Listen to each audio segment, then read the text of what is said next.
This is a beautiful project. My pleasure. It's been, what, 3 or 4 years? Since we met each other? Yeah, because we met in yoga. Yes, ¿Te acuerdas? we did. Tell me about your experience with yoga. Because were you doing that before? Or was that your first time? It was my first time. And I had a panic attack. Why? And because excessive caffeine of that day and not sleeping well, my kid was starting school that same day. Okay. So I got up earlier. So it was like a change of routine, a change of life, kind of, right? Yeah. And then one of my friends' dad passed away, and he called me, and we've been friends for forever. We've been friends since kindergarten. We're like sister and brother, right? Yeah. So he called me, and I'm a sponge with energies, and I just felt his pain, and I felt everything he was going through, and I just felt like a rush coming up. And it was a point where I was like, oh my gosh, I'm feeling sick. I can't breathe. That's what I said. I can't breathe. Let me hang up and call you back because I can't breathe. So I got up. My pressure went down. I got up and Felix sees me and he's like, you're so pale. Are you okay? And I said, no, something is up. And he's like, I think your pressure went down. Let me give you a Coke. He gave me a Coca-Cola, like a good Mexican. Una Coca. Una Coca-Cola. Una Coca. No inventes, Melissa. Pues era that rush of adrenaline, obviously, but sugar and then the caffeine and everything. So I took a big sip of it and I felt even more sick. And I was like, oh my gosh, this is not right. My heart, I was having palpitations. I was like, oh my gosh, take me to the hospital. I think with I'm gonna ansiedad, anxiety. Yes. Like, is this your first panic attack? It was my very first. Girl, the first one's always the scariest. Horrible. I swear I thought that was my last day. Yeah. And he was like, are you okay? Let me take more, sip more. You're going to be okay. And so he brought me alcohol. Como los mexicanos me trajo el alcohol. Huélelo. And I was like, this is not doing it. And he's like, lay down. We'll see how if it goes down. Have another sip of I did. Even worse. My heart was just like going 100 miles. And then he's like, maybe go for a little walk. I got up. I went and walked in the backyard. And I was still feeling so sick. And I was like, you know what? No, take me to the hospital. This is scaring me. On the way to the hospital, I was giving him all my contact information, who to call at my bank. My kids were in the back. He didn't know what was going on. I was praying, if this is my last day, I said who to contact for my life insurance. Oh my God. I swear I thought that was my last day, Melissa. Yeah. I swear, because I never felt anything similar or anything close to it, right? It's so real. I get there and I told the guy, oh my gosh, I think I'm having a heart attack. And he's like, come in and let's check your pressure. Anything with chest, they'll take you right in. Yes. And he was like, no, it's normal. You're good. It's a little high, but nothing to worry about. What else are you feeling? So I told him, and he kind of like knew. So it took him maybe 20 minutes to walk me in, and then they check everything. Me hicieron un electrocardiograma to check my heart. They checked my thyroid, check everything, right? Because I was too young to have a heart attack. And so I explained to him everything that happened to me, and he was like, okay, it was a mix of everything. You're not sleeping enough. Your body was just in shock of everything happening. And so he gave me a couple of options. He's like, check on this, check on that, get checked for anxiety and depression, because my best friend just has passed away like a couple months before. Oh wow. So it was like everything, lots of loss. Isn't that so fascinating how your body will tell you and react to stop. If you're not going to stop, I'm stopping you right now. That's exactly what happened. Wow. So I got prescribed some anxiety pills. Yes. Sick as like the sicker I have ever felt with a medication. With a medication, right? Okay. Took them twice. I called the doctor and I said, I am feeling super sick. And she's like, it takes 3 weeks. Give them sometimes. Got home, threw them away. Swear to you, I was like, no. Like straight down to zero. No, I Googled what is good for anxiety and depression, like anxiety mainly. What can I do naturally? And it was practice yoga, meditation. I searched everything locally and it was Siva. And I was like, okay, I'm going to check on this place, see how it goes. And I checked their schedule and that night was meditation. So I was like, okay, perfect. I'm going to go check it out. So I went, one of the teachers was like, you're new. And I said, yeah, I am. And she's like, have you practiced yoga? I'll teach you, So I went back the next day and I just got hooked into it. Did you go to booty the next day? I went to booty the next day. Because meditation and booty are different. Completely. Like one you're shaking, you're moving. The other one you're just sitting down, relaxing. You're laying back. It was nothing like it. And that's how I started my journey with meditation and the spiritual side of me that I never thought I would explore. Yeah. Was that the start of that too? It was the startup of everything, Melissa. So it was like when people tell you meditate, it brings something in you. it brings you back to your center, believe it, because it's true. It's so true. So that happened to me, and that's how I started going to that studio where I met you.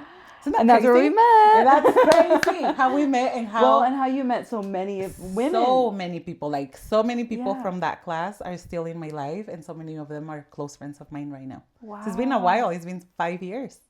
Yeah, 5 that's years. true. Because it's a good way to decompress. And a lot of Yeah. people feel like, oh, it's yoga. It's not as active as other classes, right? But booty is completely different than your regular yoga class. Mm-hmm. So I'm like, you shake, you move, you exercise, you burn calories. Especially with Sina. You're moving, and she's fast. Your muscles feel it, which they do in Oh yoga my too. gosh. I'm not, but I was like, I'm it's not coming cardio. back. After that class, I was like, oh, hell, I'm not coming back. Really? And What convinced you then to come back? someone called me. I think it was one of them, one of the teachers. One of the sisters. And she was like, I hope to see you on Friday or something. Come on Friday, I think she said. Oh. Then I showed up, and that's the class that hooked me to come back. Yeah. But I think I was awakening on my spiritual side as well, that I was feeling lots of things that I have never experienced before, but I also felt like my anxiety decreased immediately. Yeah. So I was like, okay, this is my medicine. I don't want to take any pills. I want to do it naturally. And if I can, then I will go back to the doctor and see what's up. But I felt like yoga just decreased it for me. What was your spiritual practice before, entonces? If you don't mind me asking. Nothing. No? Did you grow up Catholic? I grew up Catholic. Well, Okay. I was a mix because I was baptized, primera comunión, confirmación, ¿sabes? Todo lo tradicional. Yeah. Completely Catholic. And then my mom has been a mix always between Christian church and the Catholic church. So Okay. I grew up between the two.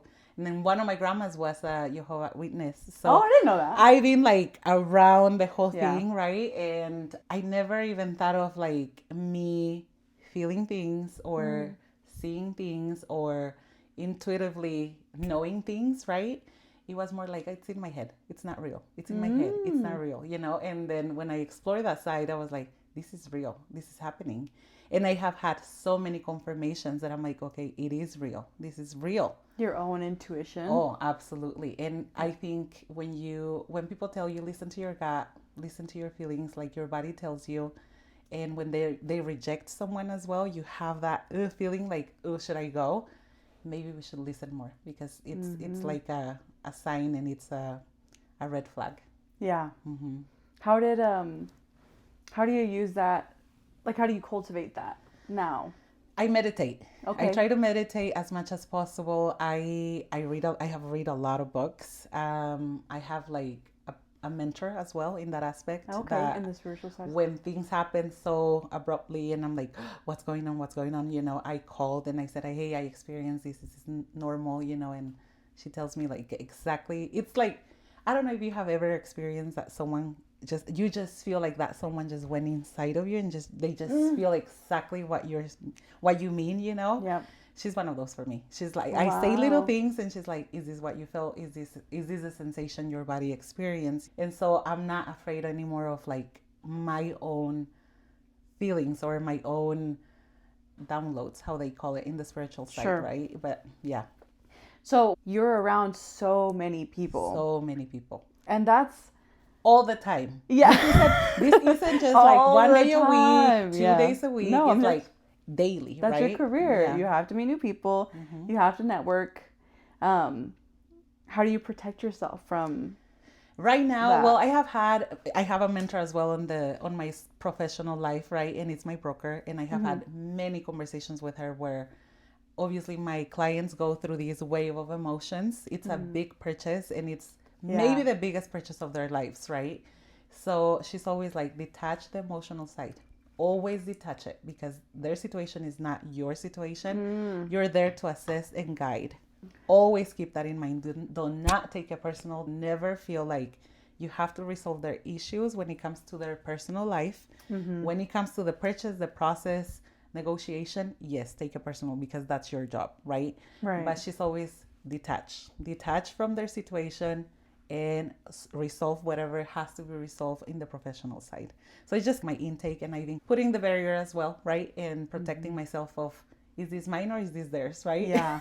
Seriously. Well, and it's hard.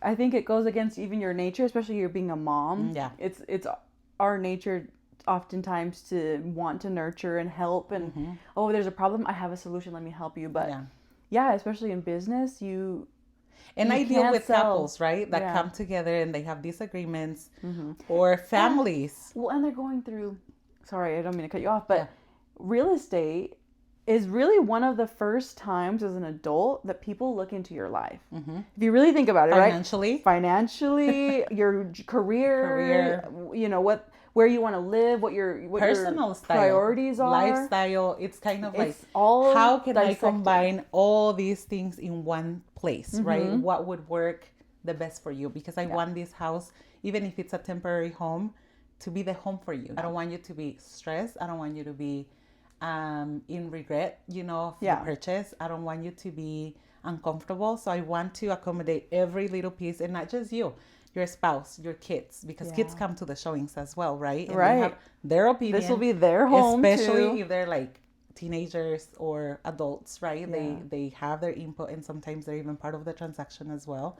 So it's kind of like, okay, let me hear all of you out and find the best solution for all of you. That works, the house that works the best for you, that feels like home, not just a home.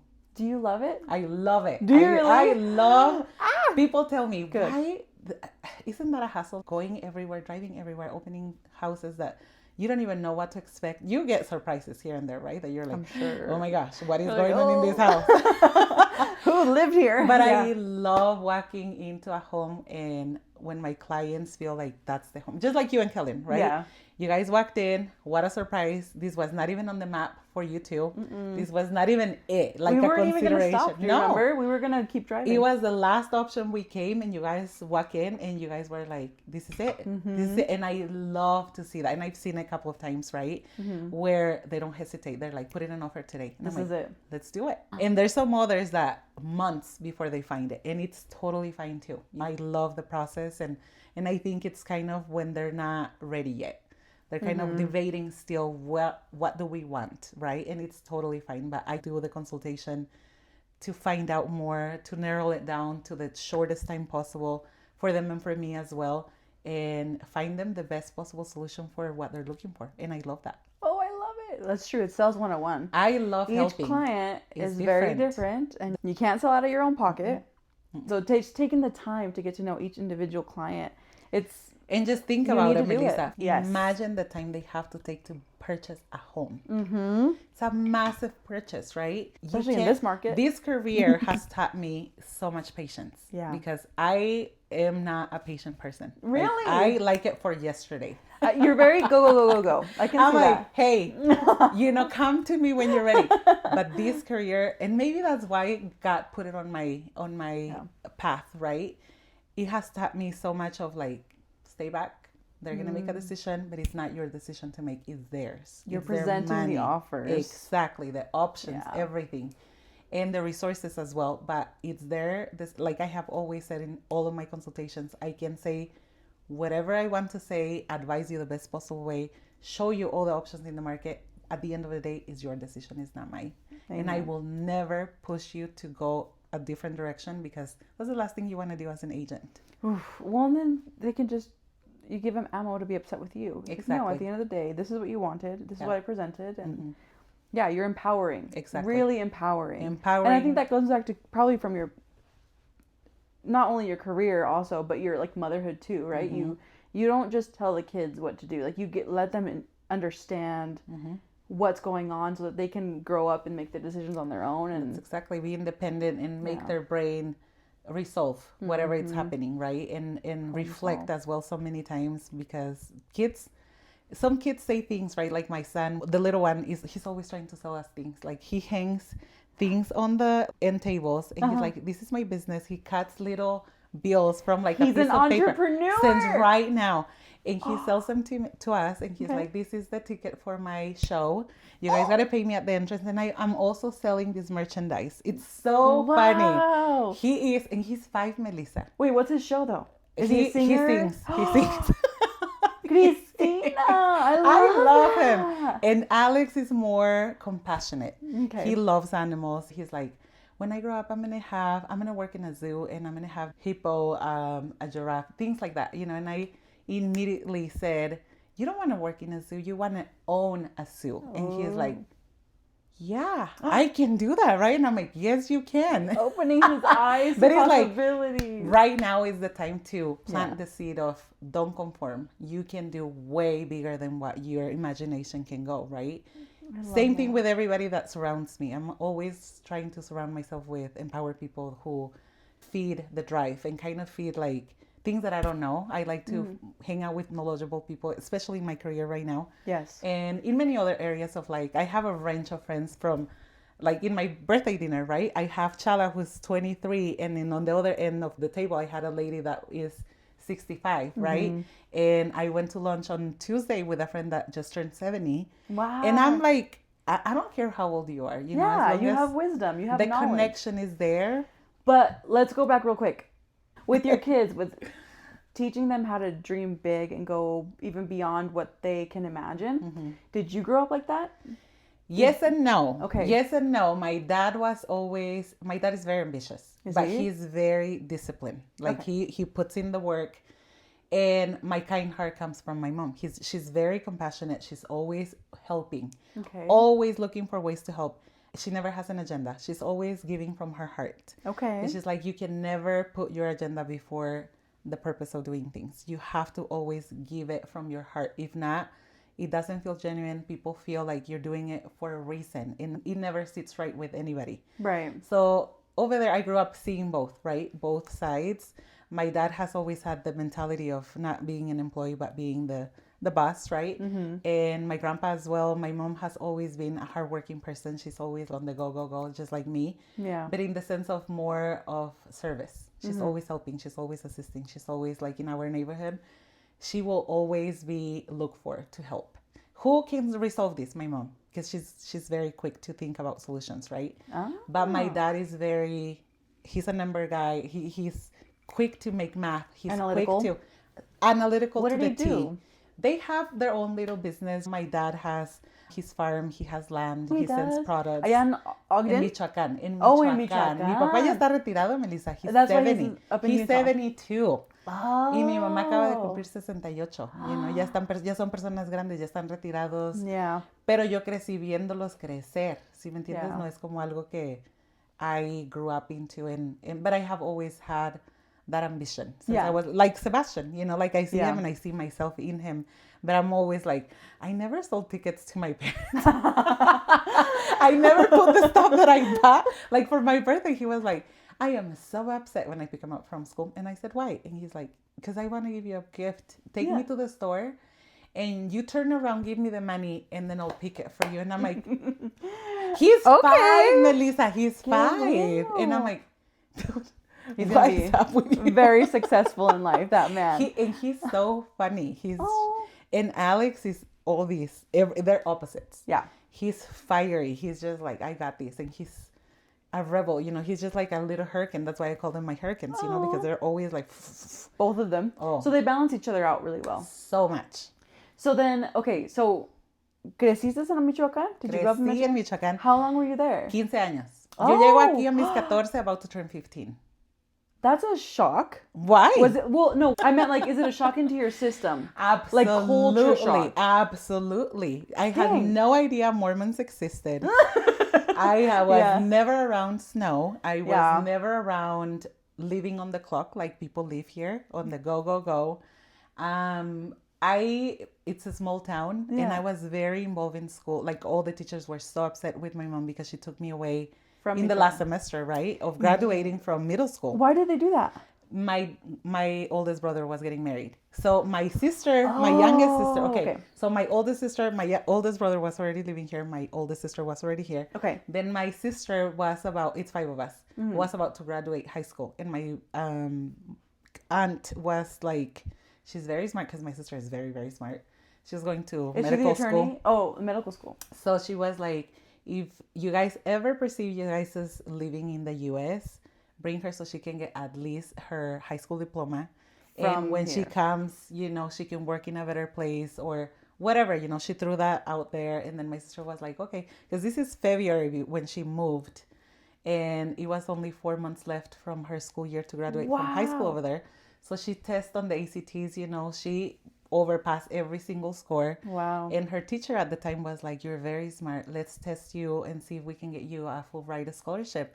No English, no nothing. And she got it. And wow. so my mom, she was already kind of established. And then my brother was getting married in May. Okay. So we came like 2 months after. And my mom was like, I can't take you two back and have these two here. Your brother is getting married, so he's on his own. But I can't do this. We're just going to stay. And we were coming just for 2 weeks, Melissa. And we ended up staying. So it was shocking to everybody because we were like, what? The teachers were so mad at my mom because I was so involved in everything you can think of at school. So like what? Like leadership, theater.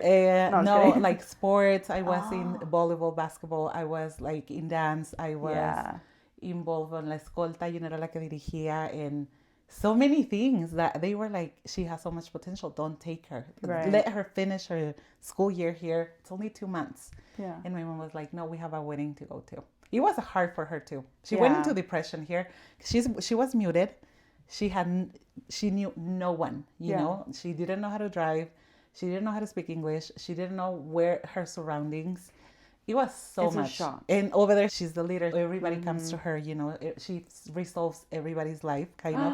My mom was the same way. Yeah. My mom said that she cried every day. Ella también, for a pero whole no nos year. lo decía. No, No. She went into a deep depression, I feel like, for a couple of years. And then she hit menopause. And it was like... It's a whole new phase of life. Oh, absolutely. So essentially, you guys stayed because of schooling.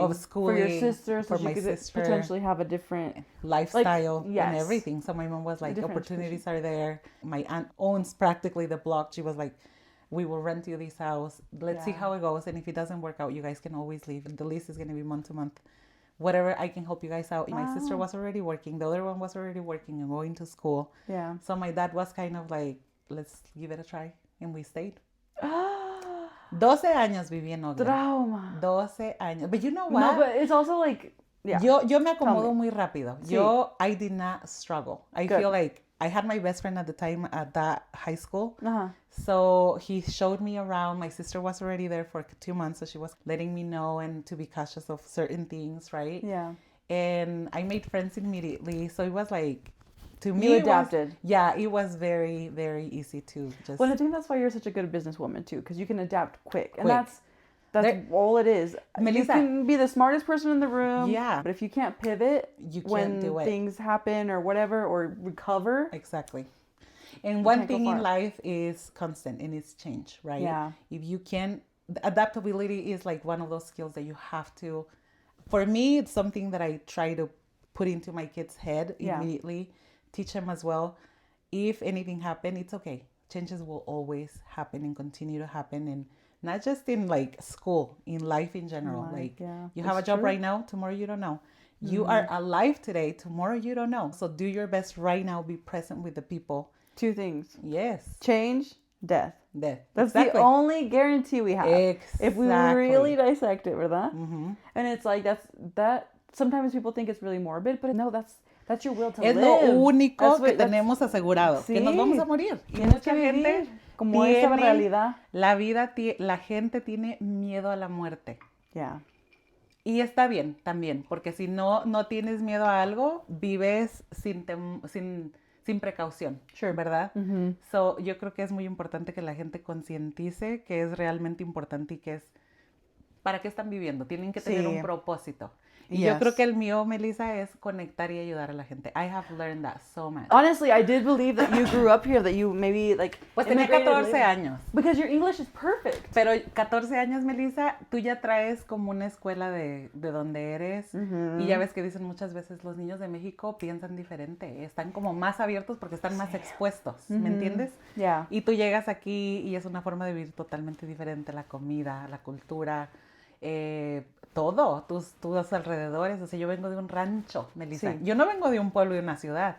Yo También vengo de un rancho. ¿Sabes y qué? Entiendo la humildad y entiendo el poder de crecer y entiendo el poder de empoderar a la gente y de apoyar a la gente. Y a lo mejor por eso yo siempre trato de ayudar, porque yo crecí en el ambiente de ayudar a los demás. Sí. Siempre. Con mucha gente apoyándote, mm-hmm. uplifting you. Sí. Eso fue algo que yo aprendí ya de grande. Mm-hmm. Porque nosotros crecimos de rancho, mi familia, generaciones, es rancho, es survival mode. Claro. Pero recientemente he visto con TikTok, con el internet, no todo el mundo creció así. Hasta en México hay mucha gente que creció en la ciudad, que tenía más oportunidades. Y yo te lo voy a decir, Félix y yo, mi esposo y yo somos de un rancho, ¿no, Melissa? Sí. Estamos a lo mejor 5 minutos away from each other. And we grew up so differently. Sí. So differently. And you can tell of the things we look at life the way, in different perspectives. Our perspectives are not completely different, but very different. Yeah. And so when people ask me, and they're like, pero es la mentalidad de ignorancia, ¿no? Que dicen, no puede ser de un rancho. Claro que puede ser de un rancho. Claro que sí. Y crecer y obtener oportunidades y crear oportunidades. Y mucha gente dice, es que, ¿cómo? ¿Sí me entiendes? Pero es... Ay, no, a veces a la gente de la ciudad dice, ¿eres de rancho? Ajá. Te ven menos, te hacen menos. Sí, lo sentí creciendo aquí. Ajá. No, creciendo aquí, porque aquí obviamente soy éramos de 7% de la comunidad cuando yo estaba chiquilla. O sea, muchos... Contados con los dedos. Yes. Entonces se sentía como que éramos un ranchito porque éramos toda la comunidad hispana aquí en St. George. Era chica y éramos, o sea, un grupo. Nos apoyábamos. Ajá. As much as you can, ¿verdad? Yeah. Pero vas a México y también es lo mismo. Son diferentes social-economic groups. Y unos se miran diferentes. Sí, tengo... Eso es la cosa que también quiero que entienda nuestra gente. Es que yo tengo tías que son... Abogadas. Todos mis primos son médicos y abogados. Profesores, sí, médicos. Yo tengo un cirujano. Mi primo es un cirujano. And it's like... dentistas, de todo. Sí, y no nomás es que venimos aquí a trabajar en los fields or whatever. Podemos hacer lo que queramos. Exactamente. Si quieres ser de rancho, quieres vivir en el rancho, whatever, la mentalidad es diferente. Sí. Hasta yo digo que tú ser exitosa es porque eres de rancho. Es porque has aprendido que le metes a hacerlo. el trabajo. Por ejemplo, yo tengo amistades que viven aquí y que, por ejemplo... Una de mis amigas es abogada, ya se viene acá, se acaba de graduar y se casa con mi primo y se viene para acá. Y todo el mundo como, ¿qué vas a hacer allá? Te acabas de graduar, le echaste la basura a la universidad. Se vino, se puso las pilas. She works for the government right now and she has an amazing, amazing position. Tengo un amigo, mi mejor amigo que te estoy diciendo, he has run Workday, y él iba y hacía las convenciones a la Ciudad de México.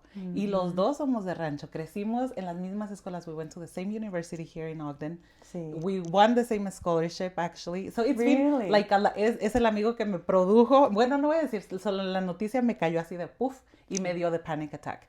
So I feel like los dos hemos tenido como estamos muy conectados, you know, y hemos estado toda la vida. We've been friends since de los 4 años, imagínate.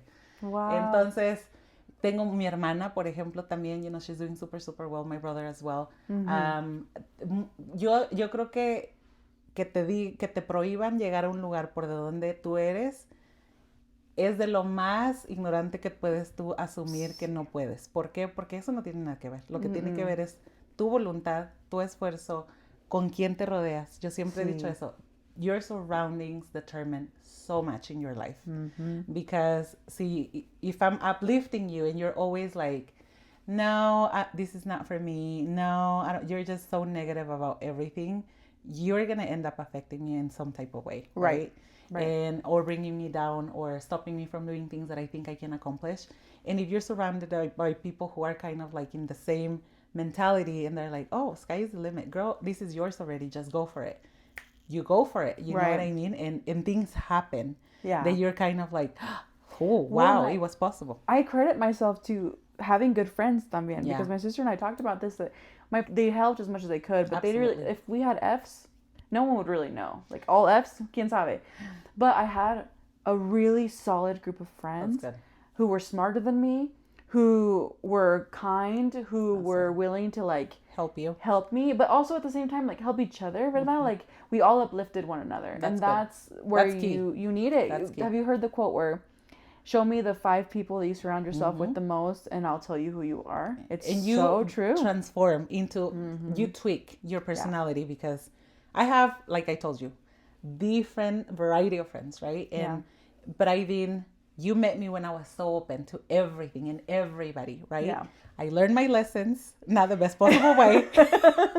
Sometimes you got to protect your space. But I am very selective nowadays, right? Yeah. I'm very, like, having lunch with anybody, like work-wise, professional, lunch is perfect. But whoever I want to spend my time with, like personally and quality time, I select them, right? Because I want positive people. I want people who I can trust, that I don't have to be careful with my comments or whatever, my thoughts, and also people who teach me how to be better and how to service my clientele better, because you have to have people in every area of your life, right? Yeah. And I feel like I have mentors in every aspect that I can go back to and be like, hey, did I do this wrong? What can I improve? Or what do you suggest? A lot of things. What do you suggest? How can I assess this situation better? Well, and that's beautiful and that's necessary. I think that we all need to do that because... and don't think that you know it all. Yes, no one knows anything. Some of my mentors are like, you think you learned so much from me, but I learned so much from you because you refresh a lot of things that I thought I knew and I had no clue that they were happening, right? Yeah. But see, that's a thought process though. Yeah. Oh yeah. That's like them being open to that and being humble enough to be like, okay, I'm also learning here, even though I'm the mentor. Exactly. I'm learning from my mentee. And you meet people in business who just don't like... Their egos get in the middle. Oh my God. They're in between and they're like, oh, you don't know. I know better. Yes. You hear that and it's like, okay, that's fine if you do know better, but like... Yeah. Your mind can change. Again, we go back to the resilience and the flexibility of being the rancho. It's like, okay, if I don't know something, I'm going to ask or I'm going to try something different, whatever I need to do to get it done. But I was going to ask about mentors. So what is something that you do to find a good group of mentors? Like, what are some criteria that you have so other people can do it too? I for example, let's start with my current situation, my real estate career. Yeah. I remember stepping into the brokerage and the secretary was kind of like, you're new. I came to obviously orientation. And I signed up with ERA and I asked immediately, who is your best agent right now? It was like my first question. Who's making the most money? I also asked that question. Great question. And she mentioned someone and she's like, and she also does mentorship. I learned so much from her because she's witty. Like she is great at, like I'm good with people. That wasn't my weakness. My weakness was the paperwork, right? Because that's so much that you have to learn. It's so important. And she was like, she's like a lawyer when it comes to the contracting. Every little line, she knows what to expect if anything goes wrong, and she knows how to avoid any issues, things going to the cracks. She's prepared. So I said, okay, that's who I need. Then I talked to my broker and I said, do you do any mentorship? Like, do you do any coaching sessions? Because things happen. Like in real estate, you will have similarities between transactions, but it's never the same. Every transaction is so different. So there's situations that you're like, I don't know. Okay, let me ask. I never say I won't find a solution. I'm like, give me maybe 10 minutes and I'll ask around and I'll find out for you. So I talked to her and she's like, I would love to, so I do still till this day, I coach with her every Tuesday. Oh, good. But sometimes we just meet up and see how everything is going. Not so much mentorship anymore, but if situations rise, I call her right away and I say, hey, what about this? She's been on the business for almost 35 years. Yeah. So she's seen so much, that she is so ready to let me know this could come up, or be prepared for this, or you can do this in this best possible way, or to avoid any hiccups or any surprises, do it this way. Okay, so that's two things. Let's recap for everyone, whoever's building like a board for themselves.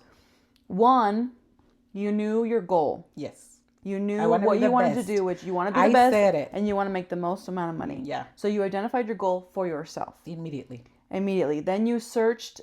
Then you also understood where you were lacking. Exactly. Right? So my weaknesses. You can be humble about it and be like, okay, I'm new to this industry. These are my weaknesses. These are my strengths, which even can also be vice versa. Vice versa. But so you knew your strengths, you identified them and your weaknesses. And that way, when you went to your mentors, you knew exactly what to ask about and pinpoint that. Yeah. So I think that's really important. And you can apply that to anything. Relationships, anything. School, work, career. Yeah. whatever that is business. And that will change too, right? Like, I'm sure your friends and I call them board of directors, because with AT&T, that's what they would have us do. I love it. They'd say, I love it. Have your board of directors. And I had the people that, you know, you trust and you feel comfortable enough with to ask those questions, and you know that they are open to that.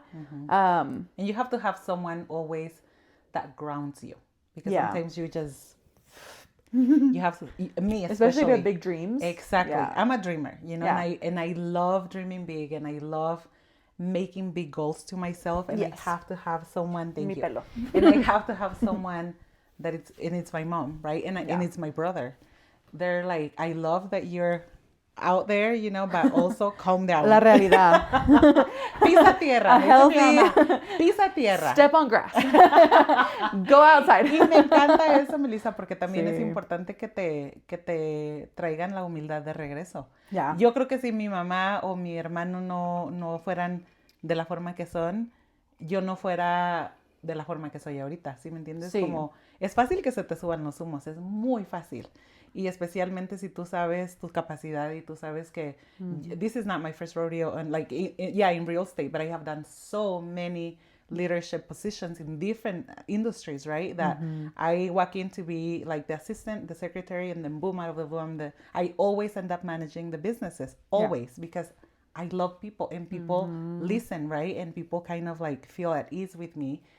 And that's why I'm telling you, when it comes to real estate, you can have all the knowledge in the world, but if you don't know how to deal with people, it's not going to get you anywhere. People feel the energy, and people feel comfortable or uncomfortable. Yes. That's the get-go. And especially with our community too, because we are a minority in the community, which is not in a bad way. Tan desconfiados, we Melissa. don't trust. Yes, we're very like. But can you blame them? It's like a new system. No, like my parents are the same way. They're just like, at the time when they were buying a house, there was no one that was Latino bilingual that would help them. They had a great real estate agent that was very kind, who spoke Spanish. Right. But at the same time, they were hesitant the whole time, because they could never feel totally at ease, because the processes in Mexico were absolutely different. If anything, I don't even know if they really knew the full processes when they were younger, because the rancho, right? They paid their houses in full. Like, they just have their houses, and that's what it is. Otra cosa muy importante that I want to mention, you know, speaking of processes, that's why I do the first time buyers consultation. That's where I digest everything in step by step. You were part of it, right? And I do it for every single new client, so their expectations are clear. The process is clear. They know what to expect. They're ready. You know, they're ready when the time comes. So, on that note, what should somebody be doing to prepare to buy a home? Before they even call you, what should somebody be doing to prepare? I would say there's so many seminars for first-time home buyers. Go to one. At least once in, like, if that's in your long-term goal or short-term goal, they're free. Where? And everywhere. Every brokerage or the lending institutions have seminars where you can find out what to expect, how to be ready, how to prepare yourself when the time comes, right? Okay. Also, there's so many websites, but I would say contact a local real estate agent. It's free. The consultation is free. That's a big one. That they can call you. Like, and I'm just saying this from my experience, but it was with the real estate up in Salt Lake, because I had somebody in Salt Lake, and then down here with you. And you trusted her, But it's like, you can shop around for real estate agents, and if you have a good real estate agent, they can talk to you even well before you're ready. And if anything, for me, I think that's more of a sign of trust. When I'm like, hey, I have these questions. Can I sit down and chat with you? Spend a little bit of your time. Exactly. If you're willing to do that, to me, that shows more commitment than anything. Even if, you know what, at the end of it, it's like, I have to wait a year to buy a house. Exactly. I will come back to you because you took 15 minutes to chat with me. That's huge. I wish I could just take 15 minutes. I think. Well, you can take longer, but you know what I mean. I think all my consultations are like an hour, because I go so details, right? I want them to be comfortable. I want them to be knowledgeable. I want them to be educated about the process, because a lot of them come from, like you said, there's a 25-year-old first-time buyer, and then we have maybe a second, third, fourth, you know, an investor that they already know what they want, because I have dealt with both. But the process is the same. It's not going to change. So it's how you carry yourself. Exactly. Okay, but tell me how you got into real estate. Was it just random? Fun. No. Okay. Girl, no. Nothing is random with you, Cristina. It's very intentional. Everything has some timing, right? Yeah. So we purchased a home with my mom and dad. Okay. And we met this agent who was selling like crazy in Ogden. Okay. Okay. She was a go. And it was like a click with her, right? The way she dressed, the way she was just so put together. Like, no, her personality was just so embracing too, because she didn't speak Spanish. And so my little brother was translating for my parents throughout the whole process. When you were 14, 15? I was 15. Yeah, I was 16, young. I think, when we bought it. So she planted a seed, you know, that I was like, I want to be her. Then when me and Felix got married, no brainer, I was like, she's going to be our agent. But she said, and I will never forget, and I still talk to her. She's 88, and we just talked like 2 weeks ago. Oh, I love that. Swear. And she changed, I mean, she had she an retired. impression on Oh, you. yeah, absolutely. Yeah. She already retired, but she has so many tips, right, that she has given me. And I remember when we called her, and us being young, we were 23 and 24, and we're first-time home buyers. Yeah. And so she was kind of like, Christina, I love to help, but she was almost retiring at the time. And she's like, call me when you guys are ready. Like when you're ready. Okay. Ready, because I don't like to waste anybody's time. But she was like, but she'd been doing that direct her whole life. Yeah. And she played no games, right? And I remember, Melissa, this is for my buyers, right? That they're thinking of a specific house, of having a perspective of a purchase, and then when they come and look at the homes, everything like you. Yeah. This was the last stop, like it was not even in your radar, right? Right. And boom, you ended up here. So same thing happened with me and Felix. I was like, I want it in the city. I know exactly where. I don't want a big yard because it's a lot of maintenance. I want to be close to my siblings. I want to be close to my job. And then randomly we were on Zillow and we saw the house in the middle of nowhere. Where? Nowhere. Outside of Ogden? Outside of Ogden, completely. West Wow. Haven. Half of an acre, surrounded by fields. There was not even lights on that street to go down from the city. Imagine that in the snow time. Yeah. Black ice everywhere. So me being scared to death of being alone at night, and he was out most of the time during the week. He was only home on the weekends. And newlywed, right? Like I was alone in that house in the middle of nowhere with a horse. But anyways, back to this. So we went to see the house with... Did you fall in love with her? This is the thing. Oh. Felix has a way to present things to me that I can't say no. And I remember going with him, alone with him, to see the house. And he envisioned himself quickly with a horse there, right? Because he loves horses. He was like, imagine us having a horse here and having a little kid, and it's like a little ranchito, you know, that we can have corn in our own garden, and he it's so far away from... picture. Oh, for sure. He painted We can a throw picture. parties. Nobody can stop us from that. And we had a big group of friends at the time, right? Yeah. So I was like, yeah, nobody, like our neighbors are super far away. And I was like, and the house was so nice. But as soon as we saw it, I was like, but you're going to have to do this and this and this. Like, I'm a visionary, right? And I was like, I want to change this and this and this. Yeah. You think you can do it, you know? Because I don't want to pay somebody and spend a lot of money on the remodelation. He would have to do it. Yeah. And so he was like, yeah, he's always very adaptable as well. So that's why we get along so well. Queriendo se puede. Sí, That's what it and feels he was like I can do this and this and this. And I was like, okay, let's call the agent. And we were already at the house, and we were like, can you come right now? I think it's vacant, so I think you can just call and come in. Yeah. And so he was like, where is it located at? And so we told him. He was like, whoa, that has nothing to do with the search we've been doing. So he goes. That same day we put in an offer. Wow. We ended up that's why I'm telling my buyers, you may have a picture perfect of a house, but you may fall in love with something completely different, and it's totally fine. The process will still be the same, right? No matter if it's a condo, an apartment, a townhome, or a single family house, right? It'll be the same, and the negotiations will be the same as well. So I think that's where I'm very confident at negotiating the closing costs, negotiating the cost of the home, negotiating concessions, negotiating for my clients, right, the best possible way. And I think I have been able to save them a lot of money and finding them options to get the best financing as well. And for me, it's important if I have a Hispanic client that only speaks Spanish to have a Hispanic lender or somebody bilingual on the title as well, to let them feel that they have control of the situation, that they understand what they're signing, the fees, the cost, right, specifically. And when they walk into the room to sign, they feel like you're important because they are, right? And they know what's happening. Exactly. They know what they're signing.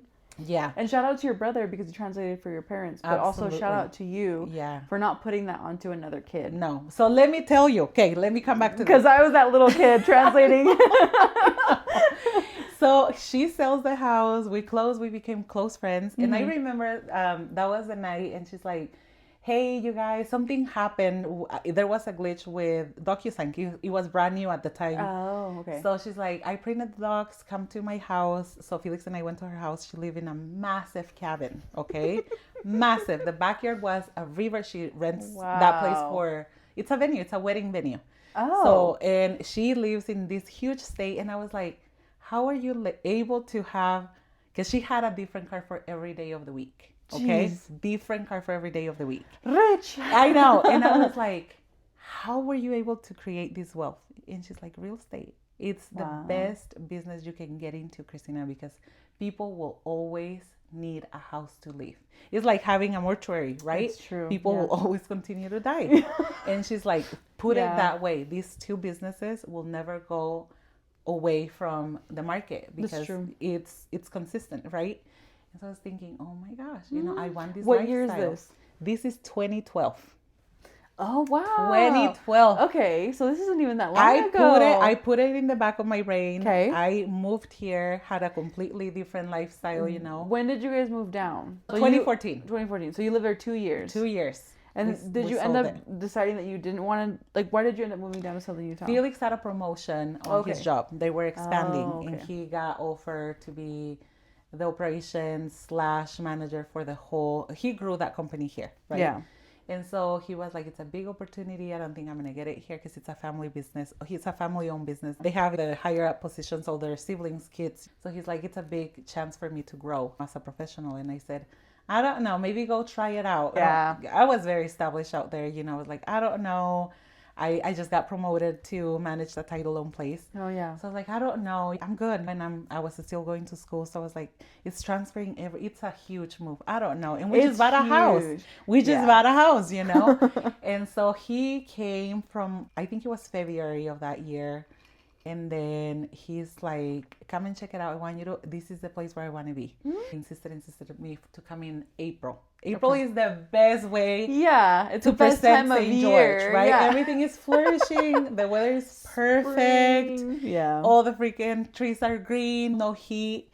I was like, oh my gosh, this is pretty. And then one of my friends came with me at the time and she was like, you would be so dumb if you don't move. This is so beautiful. It is. She fell in love with the place, right? And I was still hesitating. So I come back, I contacted her again, the real estate agent, and I said, hey, Felix just took a job in Southern Utah. I think we're going to put the house out for sale and I want to hire you again. And she was like, how soon are you thinking? And I said, I think by the end or the beginning of August. What do you think? And she's like, well, let me go look at that. Because she wanted us to make profit, right? But we did. But it had only been 2 years. Yes. And by the time we did a ton of remodelation. So we made good profit. So she was like, I think she pinpoint everything that we needed to do. And that's why I still remember, like if it was yesterday, her service as well. Yeah. And so she came, the house was on the market for like 3 weeks. It was quick. And I check on my credits from Weber State University to Dixie Tech because they're different systems, right? And I was like, if I lose credits, I don't want to do it because it's money. It's money. It really is. So and time. I checked and they ended up transferring every single one of them. And I was like, okay, perfect. Wow. I came, I think it was like June to visit. And his boss at the time was at the office because they're all from Salt Lake. And he's like, so you're moving, huh? And I said, I think so. He's like, what are your plans? And I said, well, I'm going full time to school and I'm not going to work for the first year. I want to get to see my surroundings and And he's like, what do you do for a living? And I said what I was doing at the time, managing that title place, but I dealt with people all the time. So practically sales. I have always involved sales in every single job. He's like, would you be interested in a position I'm about to open? So he tells me, and then he tells me how much he's going to pay me and how flexible he was with my schedule. He was open for me to come to school and be there and everything. He was just like, yes to perfect. Every single thing that I asked for. So I was like, let's give it a try. I ended up working for him 5 years. What was 5 it for? Years. Selling, moving. And my territory was from Beaver to all the way to the Grand Canyon, and then Mesquite was my limit.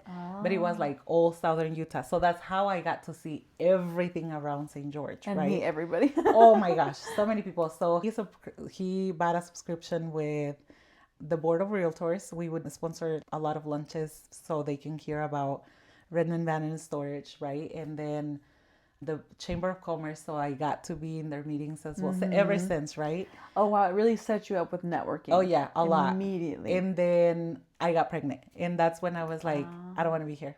I want to move back. It's too hot. Back to Ogden? I got pregnant in the summertime, Melissa, and I was so sick. So sick. I was like, Felix, first and last, I want to move back. I want to move back. I was so sick, Melissa. I was so sick. My pregnancy, the first 6 months was rough. Throwing up all the time, feeling sick all the time. Any smell will make me throw up. So I was like, I don't know if I can continue to do this job, right? Yeah. And he allowed me to, and I love seeing new things and new people all the time, and that job provided that. So I think that's why I lasted so long. So you didn't leave? No. Oh, okay. I was like, did you leave? That year. You wanted to, you're like, no. Oh yeah, I was so ready. And Felix was like, wait, you're gonna get acclimated to everything. It's just like there being on the snow. You're not outside, you're inside. You have the heater, here you have the AC. It's the same thing. He was determined to stay here, right? Then I get pregnant with Sebastian, and I got pregnant with my sister-in-law and then a friend of mine. And I was like, I don't want them to grow away from their cousins. I want them to grow together, and I'm done. I want to move back. I need family support because we're going to have 2 kids, right? It's not just one. So you wanted to move back twice? Twice. And this time, COVID hits. Oh. And Sebastian was, 4 months? Baby. And my parents came, because they come in the summer and they come at the end of the year to visit. We put the house for sale.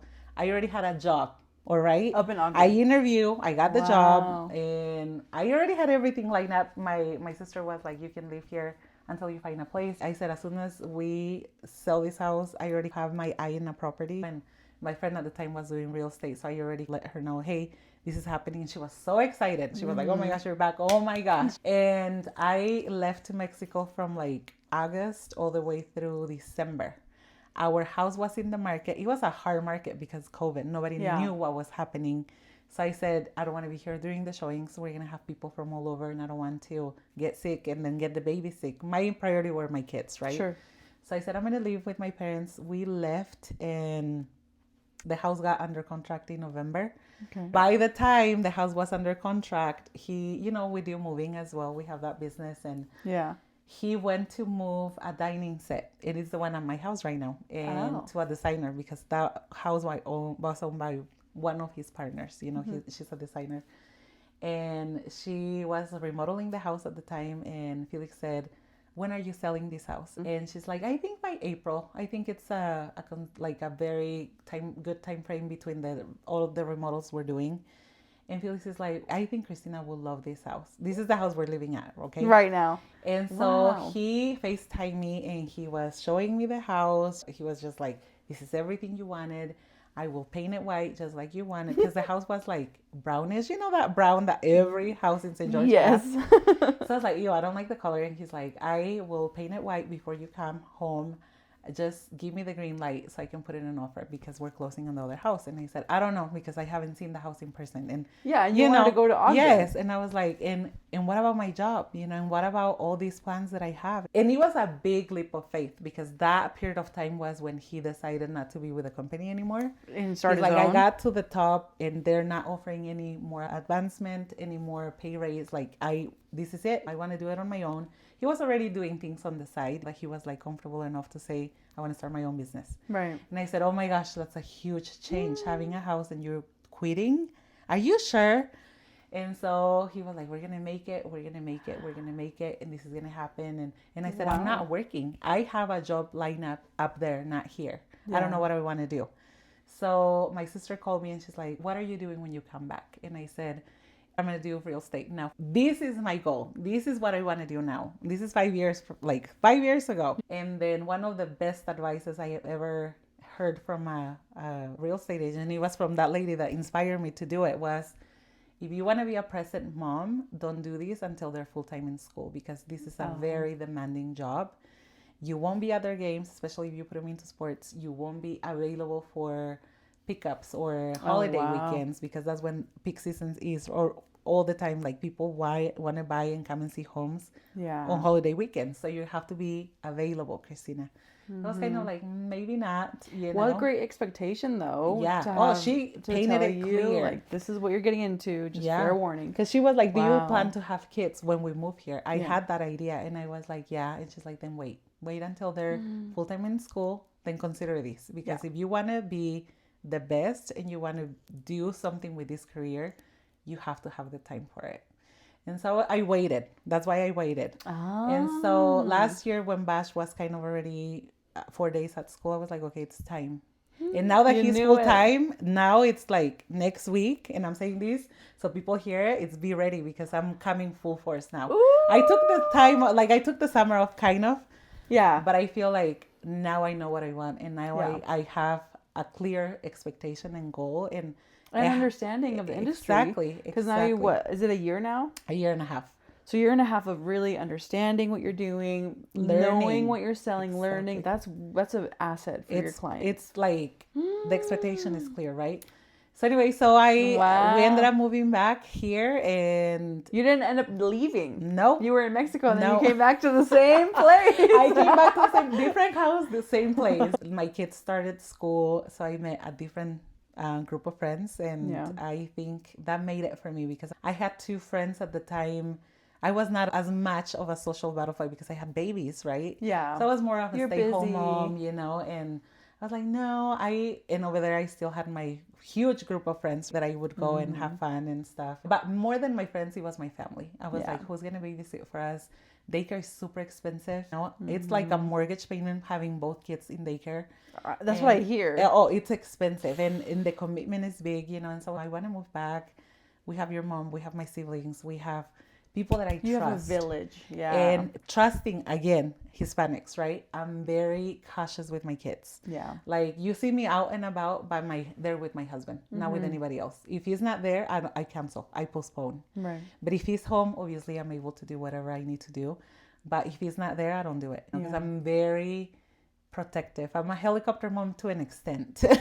A healthy helicopter mom? Yes. Is there such thing? But I don't live just with anybody. I have a hard time, right? Yeah. I have a hard time living with anybody. So we became this solidified marriage and team, right? That we depend on each other to do anything. Like on Sundays, we sit down and go through our weekly calendar. What do you have? What can I book? What days are you more free? Can I go to this meeting?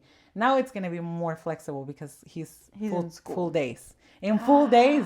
But before he was 3 hours. Now it's like the whole day. So it's a lot You're more coming. Flexible. Oh, yeah, I'm coming. But what a beautiful thing to have in your marriage, too, where you have to really depend on each other. And which obviously... We became that couple when we moved here. I don't think we would have been that couple if we were up there. Because we have the support system. We have people who we trust. Outside of yourselves. Exactly. And here we grew. Like practically our whole marriage life has been here.